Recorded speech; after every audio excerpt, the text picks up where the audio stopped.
ಏನಿದು ಬೆನಿಫಿಟ್ಸು?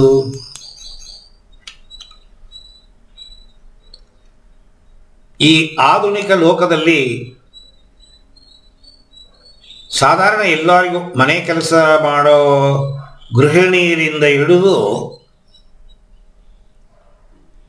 ಆಫೀಸ್ಗೆ ಹೋಗಿ ಕೆಲಸ ಮಾಡೋದು, ಕೂಲಿ ಕೆಲಸ ಮಾಡೋದು, ಎಲ್ರಿಗೂ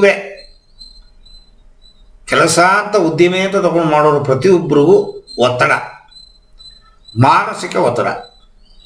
ಬೆಳಗ್ಗೆ ಕಾರೋ ಬೈಕೋ ಅಥವಾ ಬಸ್ಸಲ್ಲೋ ಕೂತ್ಕೊಂಡು ನಾವು ಕೆಲಸ ಮಾಡೋ ಜಾಗಕ್ಕೆ ಹೋಗೋಷ್ಟೊತ್ತಿಗೆ ಅರ್ಧ ಪ್ರಾಣ ಹೊರಟೋಗಿರುತ್ತೆ. ನಿಂತು ನಿಂತು ನಿಂತು ನಿಂತು ಗಾಡಿ ಒತ್ತಡ. ಆಫೀಸ್ಗೆ ಹೋಗಿದ ತಕ್ಷಣ ಪ್ರೆಷರು, ಅಲ್ಲಿ ಹೋದರೆ ಮ್ಯಾನೇಜರ್ ಪ್ರೆಷರು. ಇದನ್ನೆಲ್ಲ ತಡೆಯೋಕ್ಕೆ ಸಾಧ್ಯವಿಲ್ಲ. ಈ ಪ್ರಾಣಾಯಾಮ ಮಾಡಿದಾಗ ಈ ಒತ್ತಡ ಕಮ್ಮಿ ಆಗುತ್ತೆ. ಈ ಪ್ರಾಣಾಯಾಮ ಮಾಡಿದಾಗ ನಿದ್ರೆ ಕ್ವಾಲಿಟಿ ಜಾಸ್ತಿ ಆಗುತ್ತೆ. ಮೈಂಡ್ಫುಲ್ನೆಸ್ ಅಂದರೆ ಯಾವ ಕೆಲಸ ಮಾಡ್ತೀವೋ ಅದರೊಳಗಡೆ ಐಕ್ಯತೆ ಅದು ಸಿಗುತ್ತೆ ಪ್ರಾಣಾಯಾಮ ಮಾಡಿದಾಗ. ಹೇಳ್ತಾ ಹೋದರೆ ಬೇಕಾದ್ರೆ ಹೇಳ್ಬೋದು. ನಿಮ್ಮ ಬ್ಲಡ್ ಪ್ರೆಷರು, ಈ ಕಾಲದಲ್ಲಿ ಬ್ಲಡ್ ಪ್ರೆಷರು ಚಿಕ್ಕ ವಯಸ್ಸಲ್ಲೇ ಬಂದ್ಬಿಡುತ್ತೆ. 28, 30, 35 ಒಳಗಡೆ BP ಬಂದ್ಬಿಡುತ್ತೆ. ಸೊ ಬ್ಲಡ್ ಪ್ರೆಷರ್ ಬ್ಯಾಲೆನ್ಸ್ ಆಗುತ್ತೆ, ಸಮತೋಲನವಾಗಿ ಎಲ್ಲ ಕಡೆ ಎರಿಯುತ್ತೆ. ನಿಮ್ಮ ಲಂಗ್ ಫಂಕ್ಷನ್ ಪರ್ಫೆಕ್ಟಾಗಿರುತ್ತೆ. ರೋಗ ನಿರೋಧಕ ಶಕ್ತಿ ಜಾಸ್ತಿ ಆಗುತ್ತೆ. ಪಾಸಿಟಿವ್ ಥಿಂಕಿಂಗ್ ಬೆಳೆಯುತ್ತೆ. ಕಾಗ್ನಿಟಿವ್ ಪರ್ಫಾರ್ಮೆನ್ಸ್ ಅಂತ ಹೇಳ್ತೀವಿ. ಬ್ರೈನ್ ಫಂಕ್ಷನ್, ಬಲಭಾಗ ಎಡಭಾಗ ಎರಡು ಮೆದುಳು ಒಂದಕ್ಕೊಂದು ಹೊಂದಾಣಿಕೆ ಮಾಡಿಕೊಂಡು ಗಂಡ ಹೆಂಡತಿ ಜಗಳ ಮಾಡದೆ ಜೀವನ ಮಾಡೋದು ಹೇಗೆ, ಜಗಳ ಮಾಡ್ಕೊಂಡು ಮಾಡೋದು ಹೇಗೆ, ಹಂಗೆ ಕಾಗ್ನಿಟಿವ್ ಪರ್ಫಾರ್ಮೆನ್ಸು. ಈ ಹೊಂದಾಣಿಕೆ ಇಲ್ಲದಿರೋದ್ರಿಂದ ಡೆಸಿಷನ್ಗಳು ತಪ್ಪು ಬರುತ್ತೆ. ಸೊ ನೀವು ತಗೊಳ್ಳೋ ಡೆಸಿಷನ್ ಪರ್ಫೆಕ್ಟ್ ಆಗಿರುತ್ತೆ. ನಿಮ್ಮ ಚರ್ಮ ಹೊಳಪು ಬರುತ್ತೆ, ಚರ್ಮದಲ್ಲಿರೋ ಸುಕ್ಕು ಹೊಟ್ಟೋಗುತ್ತೆ.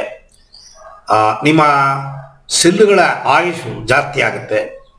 40 ದಿವಸ ಅಂದರೆ 60, 70 ದಿವಸ ಆದರೂ ಸೆಲ್ಲು ಸಾಯೋದಿಲ್ಲ. ಯಾವಾಗ ಸೆಲ್ಲು ಸಾಯೋದಿಲ್ಲ, ಲಾಂಗಿವಿಟಿ. ನೀವು 60 ವರ್ಷ ಬದುಕಿದ್ದೀರಿ ಅಂತಂದರೆ ಅದು 70, 80 ಆದರೂ ನೀವು ಆರೋಗ್ಯವಾಗಿರ್ತೀರ. ಮತ್ತು ಅಡಿಕ್ಷನ್, ಯಾವ ಅಡಿಕ್ಷನ್ ಬೇಕಾಗಿರ್ಬೋದು. ಕಾಫಿ ಟೀಯಿಂದ ಹಿಡಿದು, ಸಿಗರೆಟಿಂದ ಹಿಡಿದು, ಸೆಕ್ಸಿಂದ ಹಿಡಿದು, ಊಟ ಮಾಡೋದರಿಂದ ಹಿಡಿದು ಯಾವ ಅಡಿಕ್ಷನ್ ಆದರೂ ಕೂಡ ಹೊರಗೆ ಬರೋದಕ್ಕೆ ಒಂದು ಅವಕಾಶ ಮಾಡಿಕೊಡುತ್ತೆ ಪ್ರಾಣಾಯಾಮ. ಅಂದರೆ ಇದು ಬೇಡದೇ ಇರೋ ಟಾಕ್ಸಿನ್ನ ಬರ್ನ್ ಮಾಡುತ್ತೆ. ಪ್ರಾಣಾಯಾಮ ಗಾಳಿ, ಜೀರ್ಣಕ್ರಿಯೆ, ಜಠರಾಗ್ನಿ. ಆ ಅಗ್ನಿ ಏನು ಮಾಡುತ್ತೆ ಅಂತಂದರೆ ದೇಹದಲ್ಲಿರುವ ಆಹಾರಗಳನ್ನು ಬರ್ನ್ ಮಾಡೋದಕ್ಕೆ ಉಜ್ಜತ್ತೆ ಸೆಲ್ಲುಗಳು. ಆಕ್ಸಿಜನೇಷನ್ ಅಂತೀವಿ. ಅದು ಮಾಡೋದಕ್ಕೆ ಈ ಪ್ರಾಣಶಕ್ತಿ ಬೇಕೇ ಬೇಕು. ಆ ಪ್ರಾಣಶಕ್ತಿ ಅದು ಉರಿಸಿದಾಗ ಏನಾಗುತ್ತೆ ಅಂತಂದರೆ ಬರ್ನ್ ಆಗುತ್ತೆ. ಸೊ ಟಾಕ್ಸಿನ್ಸ್ ಎಲ್ಲ ಹೊರಟೋಗುತ್ತೆ. ಈ ಅಡಿಕ್ಷನ್ ಅಂತ ಅನ್ನೋದೇ ದೇಹದ ಒಳಗಡೆ ಇರುವ ಟಾಕ್ಸಿನ್ನು.